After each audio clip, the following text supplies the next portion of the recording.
Welcome to the last edition of the Waiver Wire Show. Hopefully you aren't picking these guys up and instantly starting them, but just in case you are down horrendous, Jakob and I are here. The first two or three names are the ones that we really care about.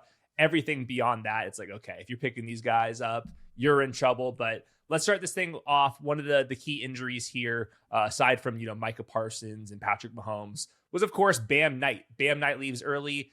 He's week to week. This is the Arizona Cardinals backfield.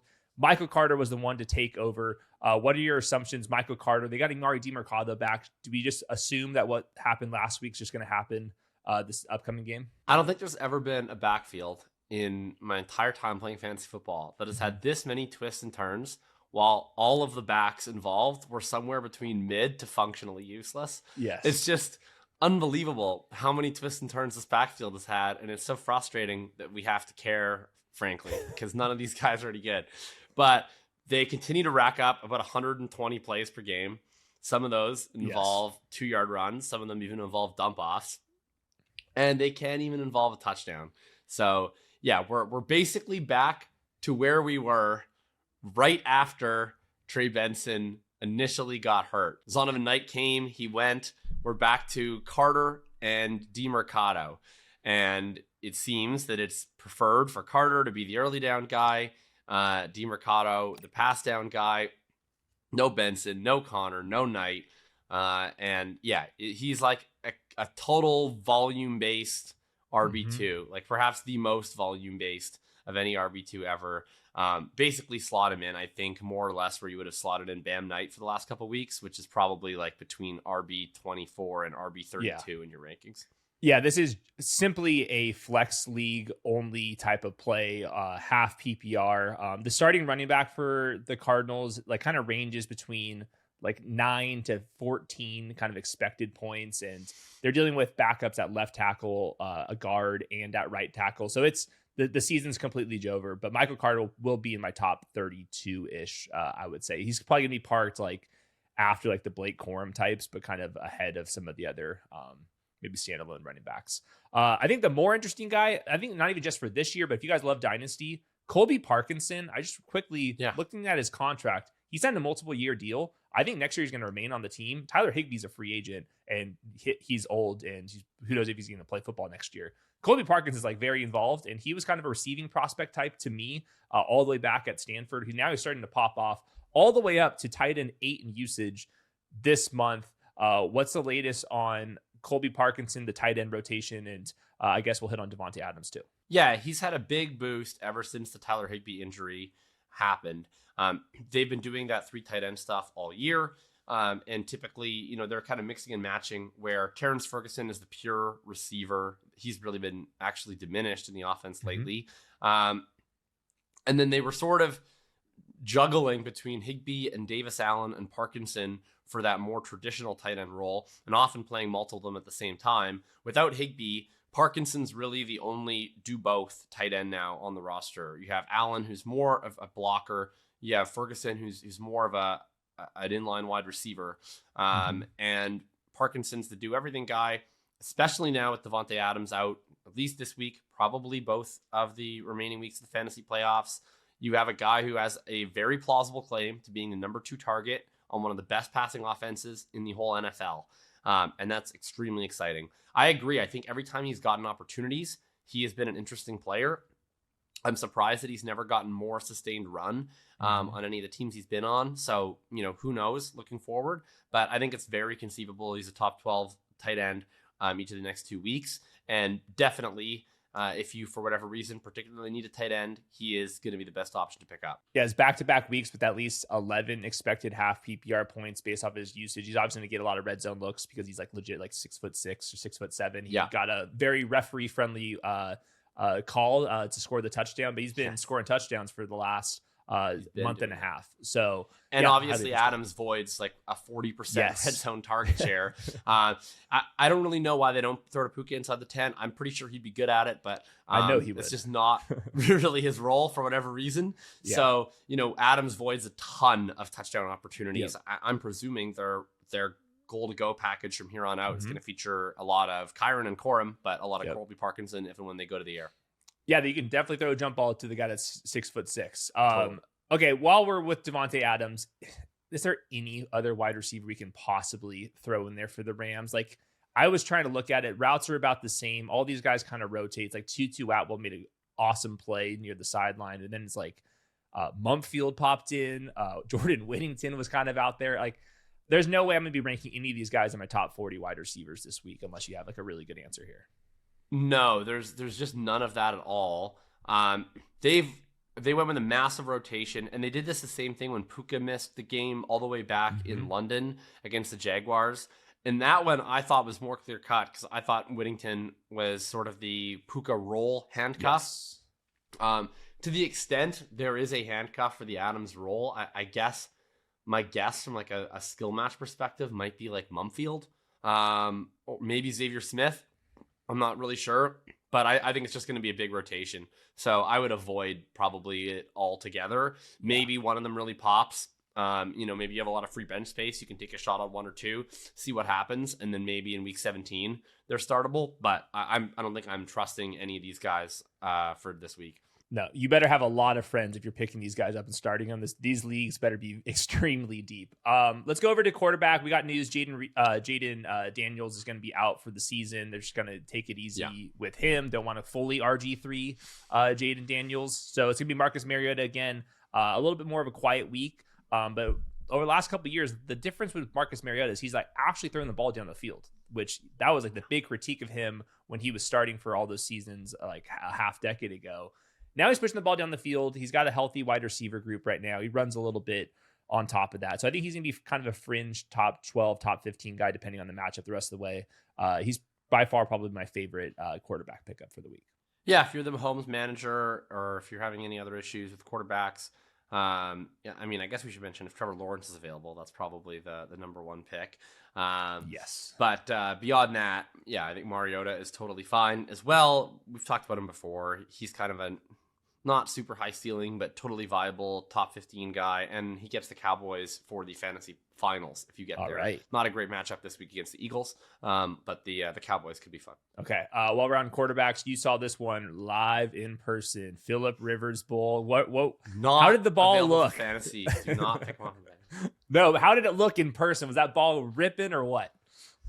I mean, it was so much fun to watch in person because you just get a way better view of how the defense is lined up.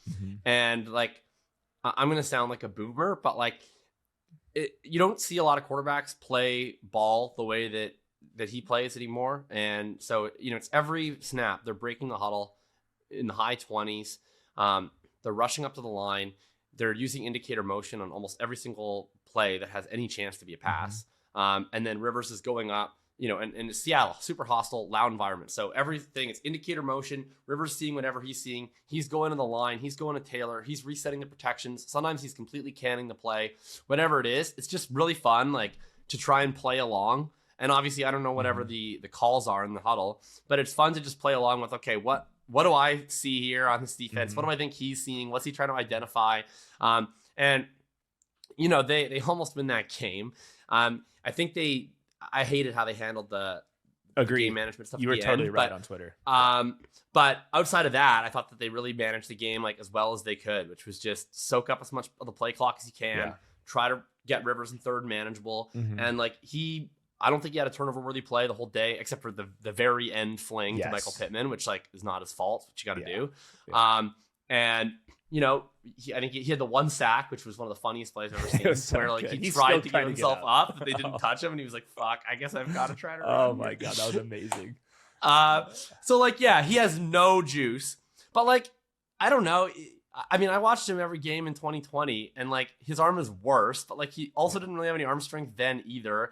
It's like one thing you got to say. It's a catchable ass ball that he throws really out is. It really is. And it's like on certain routes, I actually thought it would work. Like I've been waiting for it all. It was the one that they got on the field goal drive. It was exactly what I thought they should have called all game, where he just kind of floats it out back shoulder to Pierce. Like to me, that's the kind of play you can hit with Rivers because like he believe it or not, like his accuracy was really good all day. Like he was always putting the ball where he wanted it. Basically, other than that double move to Josh Downs that he left inside. So it's like if you just kind of throw it out there and it's like a back shoulder comeback route where it's not, throwing into a window, like just give your wide receiver the chance to adjust. I think they should take some more shots. Yeah, the Josh Downs one was super frustrating because Downs, I think maybe gave up on it because the ball was so high. He didn't see the ball. He didn't see it at all, right? But that was the one. Yeah. If that could have been the 50-yard touchdown, if he hits him in stride, sure. I think Downs would have housed it all the way, and they would have lost their mind. My favorite moment from the Phillip Rivers stuff was on the touchdown. The sideline was just laughing. Oh, yeah. They weren't even celebrating. They were just laughing their ass off. So that was a pretty cool moment. The vibes were so good for so much of that game. I mean, cool. It was it was almost the best sporting event I've ever been at. It was so improbable the whole way. Yeah. And I mean, it's funny because I saw a lot of people that were like, really? Riley Leonard couldn't have done that. Mm-hmm. I mean, now their season's pretty much dead, but they almost won that freaking game. They're a 56-yard field goal away from winning that game. And I just think that there's no chance that that the other 52 guys on the roster would have come up with the effort that they came up with without that. That Jacksonville game between the injury and the loss was so unbelievably dejecting. Everybody was hanging their heads, panicking, whatever else. And Rivers is just a lot of the leaders in the locker room played with him. He's just known as a kind of an all-time awesome dude, yep. An all-time good hang. Mm-hmm. And it just felt like the whole game, despite being down both tackles, they're down their three best starters on defense. It's not great. They have this old man at quarterback. Everybody just played as hard as they humanly could for 60 minutes. And it felt like he just gave everybody a belief in themselves that was really cool to watch. So I think it was absolutely the right call. And it was a 50-50 game in the last couple minutes. Yeah, I was wondering if they're going to go back to Riley Leonard and we can talk about him, or Anthony Richardson's at least somewhat cleared. We'll see if either of those guys are going to play, but they just committed to Phillip Rivers for next week, right away. So yeah, that was kind of they're still if they win their last three games, they almost certainly make the playoffs. And if they were to lose this week but win their last two, they'd have, according to The Athletic, a 41% chance. Okay, so they're still make it for sure. So they're not dead, and they obviously don't have a first round pick this year. So my guess is Rivers, at least for this week. And then if they lose, depending on what happens in some other games, on how bad their odds are / how Rivers looks, maybe they give a chance to Richardson for the last two. Okay. I'd be surprised if they turn back to Leonard and if Richardson's healthy. But right. Yeah, I guess I think you're the craziest deep league and you're just completely shit out of luck for quarterback Anthony Richardson just in case he starts week 17 for who knows what will happen. Let's get back on track with the waiver wires options. Let's go a couple kind of deep wide receivers. Let's start with Jayden Reed. Let's assume Christian Watson is going to miss this one with a shoulder chest injury that sent him to the hospital. Sounds like he's got a chance to go this next week, but you never know with them. Jayden Reed, Matthew Golden, you pick your flavor here. Romeo Doubs, anyone's available. How would you kind of rank these guys? Yeah, I like Reed the best. I just think he's the best target earner. Sort of the most purely talented player. Even in a part-time role the last couple of weeks, he's managed to earn targets when he's been out there. Led the team in targets this week, I believe, with 6, and in yards, 55. And ultimately, I think that the whole situation for Green Bay Packers pass catchers, as dire as this is improved by the Micah Parsons injury. Their defense is, that's a substantial average at best. That's going to, I think, materially change how they have to win games going forward. You might see them lean into the pass rate a little bit more, even in neutral situations. And then certainly there's just a higher chance they'll be in negative situations. So I like Reed the best. He's also the one, I don't know a ton about how the Bears deploy their defensive backs, but I'm guessing Johnson primarily sticks to the outside. Yes. So I would think Reed sees the least of him. Yeah, I was looking just when Christian Watson was not out there this last game, trying to get any indication on how the split's going to be. And literally all 4 of the wide receivers had either 18 or 19 routes without Christian Watson. So that's Wicks, Golden, Doubs, and Reed. So it's about an even playing field. Let the best man win here. I think that Golden's flash and his opportunities, he's been missed down the field. So I think there's some kind of, could he be the guy that has the 80-yard touchdown? And then I would say Jayden Reed wins the race to 50 yards out of those 4. So I think those are my top 2 favorites right here. And then Christian Watson can also just play this week too. Every game matters for the Packers. So pretty dire situation.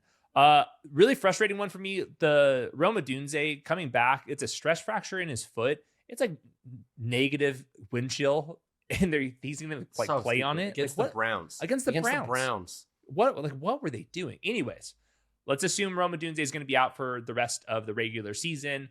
Maybe more. Burden, yeah, he might miss the playoffs. It's so dumb. It's like beyond tilting. Luther Burden, Colston Loveland, Olamide Zaccheaus, DJ Moore. What should we do with Chicago Bears and rankings this week? Well, Burden's also hurt. Yes, and I saw a video of him being like kind of carted off. So this is getting to a situation where like I guess the guy that mentioned is specifically Olamide Zaccheaus. Yeah, so I mean, if Burden plays, then he's clearly the best play. He looks unreal. He's 6th in the entire NFL in yards per route run. I mean, part-time player, but he just looks pretty sick. He moves every time well. The ball's in his hands. Mm-hmm. Still makes like a lot of silly mistakes, but like he's just an all-time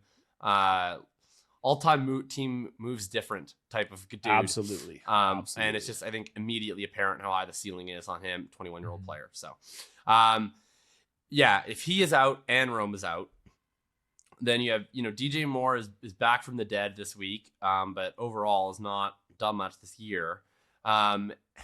And yeah, then all of a sudden, probably you have a 3 wide receiver set of DJ Moore, Olamide Zaccheaus, and Devin Duvernay. I don't even know who the 4th wide receiver is on this team at that point. I'm guessing they would go a ton of 12 personnel. So probably the biggest winners are just Colston Loveland. And I guess if you're like a real masochist, Cole Kmet. Please not. Yeah.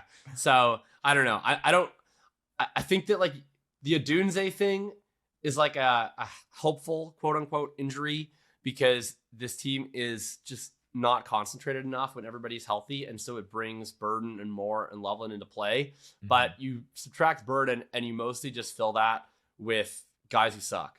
Yes. So I don't know that anyone is really someone you want to play outside of DJ Moore and Colston Loveland.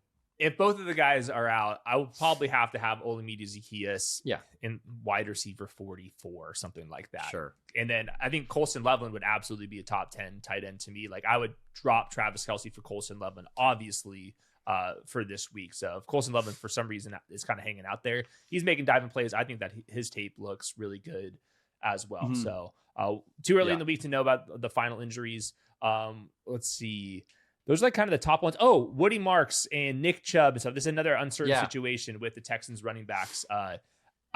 Let's assume everyone's kind of out, and then it's like what Jawar Jordan kind of out of nowhere. So, what's your kind of read on Houston? Yeah, so Jawar Jordan, I think, is most notable for playing ahead of Isaac Guerendo at Louisville. And being a part of discourse when everybody was getting Guerendo fever over. Is it smart to draft Jawar Jordan's backup? Nobody wants Jawar Jordan. He was he drafted by the Texans? I think he was actually, or it might have been a UDFA. I think he was drafted on day 3. Yeah, I would have to check that. They double dip? They must have. Well, Guerendo went later. The 6th round. Yeah. Yep, 6th round. Okay, so Jawar Jordan went in the 6th round of 2024. Famously, not that famously, but I was like kind of a weirdly into Jawar Jordan guy. So famously enough to me, he proclaimed himself the starting kick returner in July. So I was like, I guess he's going to make the team.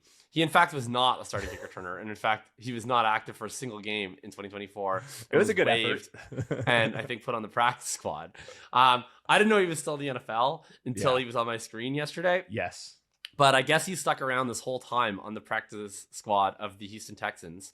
And everything else has left around him. And so all of a sudden, when the only 2 available running backs were Jawar Jordan and Dare Ogunbowale, Dare Ogunbowale is just not someone you give the ball to. He is there to pass protect only and play special teams. So, yeah, I guess Jawar Jordan would be the start. Do the Texans have any other running backs on their practice squad? I mean, who knows at this point? All right, we're going to do another quick Joe Mixon back from the dead. Well, wouldn't that be funny? What if Joe Mixon is the guy you need? So the only other air quotes running back that the Texans have is that British Brooks, who's a fullback. Oh my gosh, yeah. So yeah, I think like just process of elimination. Jawar Jordan is probably in play.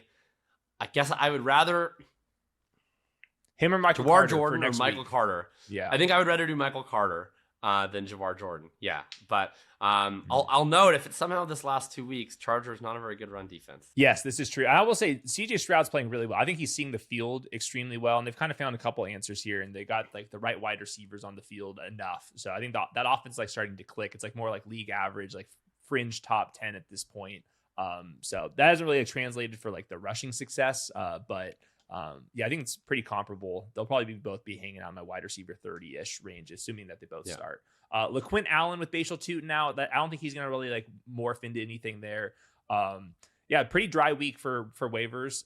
So I think Michael Carter, Jawar Jordan, perhaps, and then Colby Parkinson's, I think, like the most fun name that we kind of talked about today. So Agree that'll with that. do it. This is our last show. Huge thank you to Jakob. He crushed it, especially early on this week when all the weeks really mattered. What do you got for this off season? How can we keep track of you? And I'm sure that we'll be linking up during the summer and for NFL playoff best ball and whatnot. But what do you got in the meantime? Yeah, can't wait for that. In the meantime, thinking we'll do our sort of pre-running back column for the last 2 weeks here. I'll probably have some playoff best ball stuff up in and around Christmas as we lead into the playoffs.